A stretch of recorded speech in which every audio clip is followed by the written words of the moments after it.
Comment टाकून देता. चालेल ना.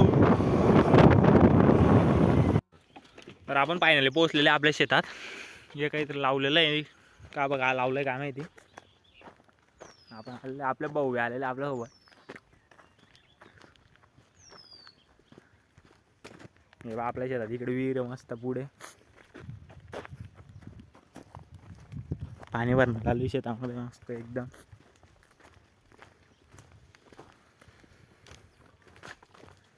किती दिवस अंतर आले भाऊ तुम्ही? झालं 1 वर्ष. हे पहा शेतकऱ्याचे पोरं 1 वर्षानंतर बोनूच्या लग्नात झाला होता. दोघी नाही, मी आला होता दिवाळीत. हे बा इकडे आपली विहीर आहे मस्त. विहिरीवर बी मस्त घरटे बनवलं राहता. हे पहा आपली विहीर एकदम. पाणी इकडे खाली उतरा.